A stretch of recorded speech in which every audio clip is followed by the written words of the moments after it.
welcome. If you're new to the channel, my name's Rich and I have a very special body shell project for you.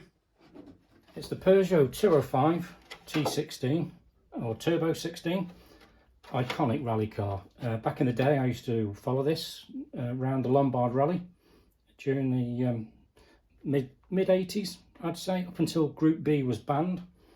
And this was just such a legendary car because it was the Audi Quattro Beta, if you like. It was four-wheel drive and it had a turbo which came from Formula One, because John Todt used to run the Peugeot motorsport division back then, who later went on to do similar with Ferrari.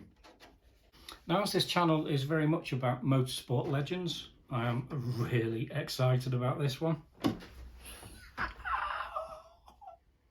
Yeah, okay, it's only a toy car. The body shell is really detailed. The grille and the lights are in relief. There's a really nice touch to the window with the sliding window of the Lexan, and lots of vents which will be great for maybe opening up and giving it some scale. The sticker set that came with it is really impressive, totally accurate to one particular Lombard Rally. The body shell is supplied by L&L Models, and I'll put a link to them in the description. And it is obviously for 1/10 scale. And I'm going to be running it on the FTX Nitro chassis. So this video is just about the build of the body shell. It also came with a few other bits. I think that is possibly the rear exhaust. And that's definitely the iconic big wing that this car sported.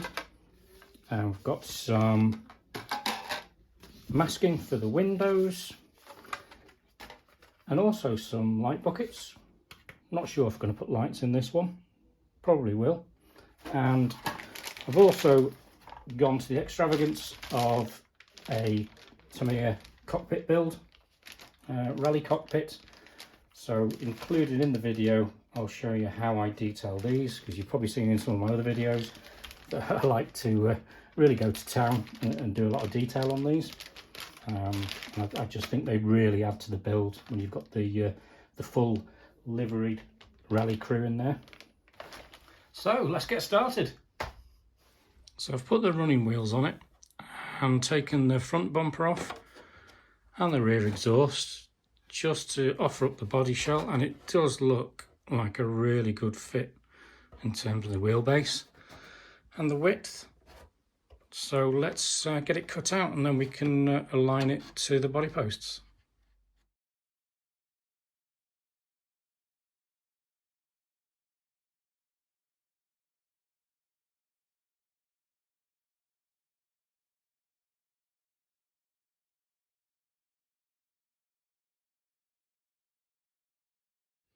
Well, that worked out perfectly. No more modification required really.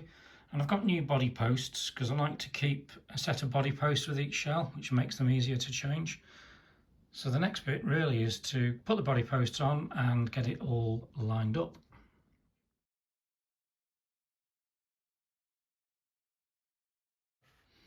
Now, the main feature of this particular build, which I'm most excited about, is the rear exhaust. So I'm going to refabricate this rear exhaust so that it sits in the middle, because the original car had a single large bore exhaust here, and when this is running it's just going to add that extra special touch.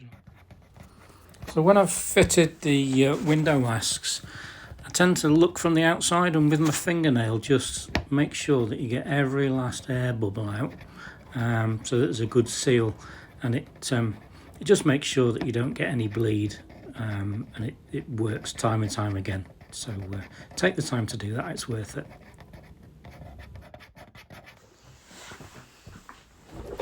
So time for the reveal, and it's come out really well.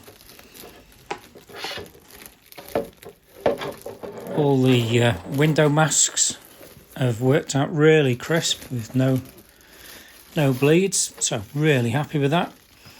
I also painted a little bit of the black detail in the rear windscreen as well.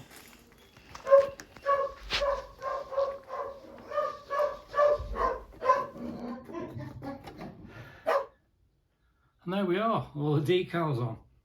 Really pleased with how this has turned out. It's just such an iconic car, and the kit has just got so much detail on it. I'll talk you through what I've done. The light buckets are in, windscreen wipers, added the mirrors, and I've also opened up the Lexan windows just to let some air in and to give it a little bit of scale. The rear wing is a bit of a trick because it comes in two separate pieces that you have to stick together, and it looks a little bit rough in detail, but it kind of works, and I'm dreading rolling it. Hopefully that never happens. I've also put some support struts on the back, so that should give it some more strength and makes it look a little bit more detailed. And of course the rear exhaust, managed to fabricate a nice little cover for that, and it works as well, and it does look so cool, and I'll show you that in the next video.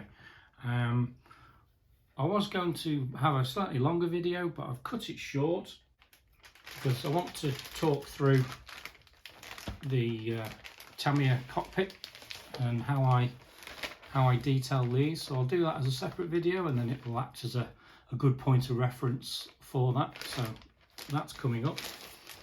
I haven't yet done the canards for the front, so we need to do those, and we may put some lights in it. I haven't opened any of the vents, but maybe we'll have a look at doing that. I've got some mesh to do that with, and I've also got some little bits of rubberized plastic silicone, because I would like to find a way of making some rally mud flaps just to finish it off, so we'll look at that next time. And with the cockpit, I've also bought some 1/43 scale water slide stickers to put some livery logos on the two drivers. So I'll show you how I do those. Yeah, so that's it. And in the next video, we're going to give it a good run as well. So please like and subscribe, and don't miss part 2. Thank you very much.